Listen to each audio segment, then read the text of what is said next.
চীনের বাঁধ বনাম ভারতের জবাব, পানি যুদ্ধের মুখে বাংলাদেশ। পানি, যা আমাদের জীবনের উৎস, এখন পরিণত হচ্ছে ভবিষ্যতের সবচেয়ে বড় যুদ্ধক্ষেত্র।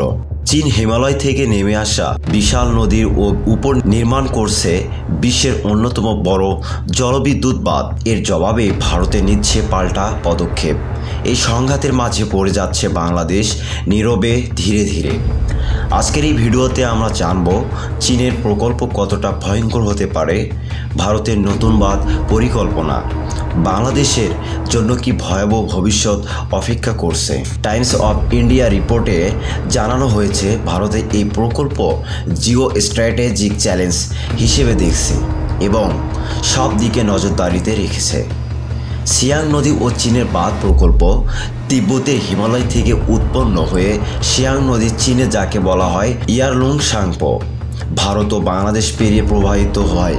চীন এই নদীর উপর তৈরি করছে এক বিশাল বাঁধ, যার বিদ্যুৎ উৎপাদন ক্ষমতা প্রায় 60,000 মেগাওয়াট। এই বাঁধ শুধু বিদ্যুৎ উৎপাদনের জন্য নয়, বিশেষজ্ঞরা বলছেন এটি ভবিষ্যতে পানি নিয়ন্ত্রণের কৌশলগত হাতিয়ার।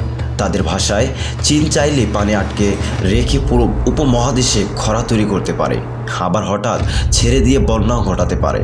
আন্তর্জাতিক আইন ও কূটনৈতিক শূন্যতা, কেউ এখন পর্যন্ত জাতিসংঘের আন্তর্জাতিক পানি চুক্তিতে ইউএন ওয়াটার কনভেনশন 1997 অনুযায়ী স্বাক্ষর করেনি। এর মানে হলো এই বাঁধ নির্মাণের উপর আন্তর্জাতিকভাবে কোনো নিয়ন্ত্রণই কার্যকর নয়। এই সুযোগকে কাজে লাগিয়ে চীন একের পর এক হিমালয় নদীগুলোর উপর বাঁধ নির্মাণ করছে। ভারতের প্রতিক্রিয়া, ভাটিতে নতুন বাঁধ নির্মাণ। চীনের এই পদক্ষেপকে কৌশলগত হুমকি মনে করে ভারতও দ্রুত প্রতিক্রিয়া দেখাচ্ছে।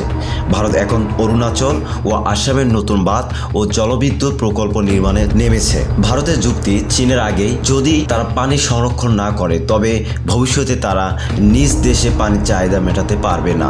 তবে ভারতের ভাটি রাজ্যগুলো, বিশেষ করে অসম ও অরুণাচল, শুরু করেছে তীব্র প্রতিবাদ ও আন্দোলন। স্থানীয় জনগণ বলছে এসব বাঁধের ফলে তাদের বাসস্থান হারাতে হবে, পরিবেশের জীববৈচিত্র্য ধ্বংস হবে, ভূমিকম্প হলে বাঁধ ভেঙে ভয়াবহ বিপর্যয় ঘটতে পারে।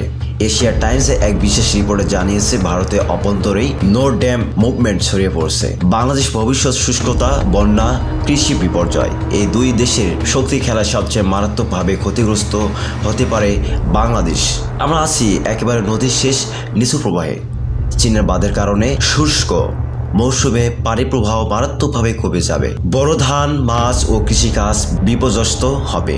বর্ষাকালে হঠাৎ পানি ছেড়ে দিলে ভয়াবহ বন্যা হতে পারে। দ্য ডেইলি স্টার জানিয়েছে বাংলাদেশ সরকার বেইজিংয়ের কাছে বাঁধের তথ্য চেয়ে উদ্বেগ প্রকাশ করছে। এক গবেষণা বলা হয়েছে প্রায় 2 থেকে 3 কোটি মানুষ এই পরিবর্তনের কারণে সরাসরি ক্ষতিগ্রস্ত হতে পারে। জলবায়ু পরিবর্তন ও পরিবেশের বিপর্যয়, এই ধরনের বাধা প্রকল্প শুধু মানবিক নয়, পরিবেশগত বিপর্যয়েরও কারণ। বিশেষজ্ঞরা বলছেন নদীর প্রাকৃতিক স্রোত ও বাস্তুসংস্থান ধ্বংস হবে। পাহাড়ি অঞ্চলে ভূমিকম্প হলে বাঁধ ভেঙে ভয়াবহ বিপর্যয় ঘটতে পারে। বৃষ্টিপাতের ধরন বদলে যাবে। উপকূলীয় অঞ্চলগুলোতেও লবণাক্ততার মারাত্মকভাবে বেড়ে যেতে পারে। BDNews24.com এ প্রকাশিত বিশ্লেষণে এসব ঝুঁকি বিস্তারিতভাবে তুলে ধরেছে।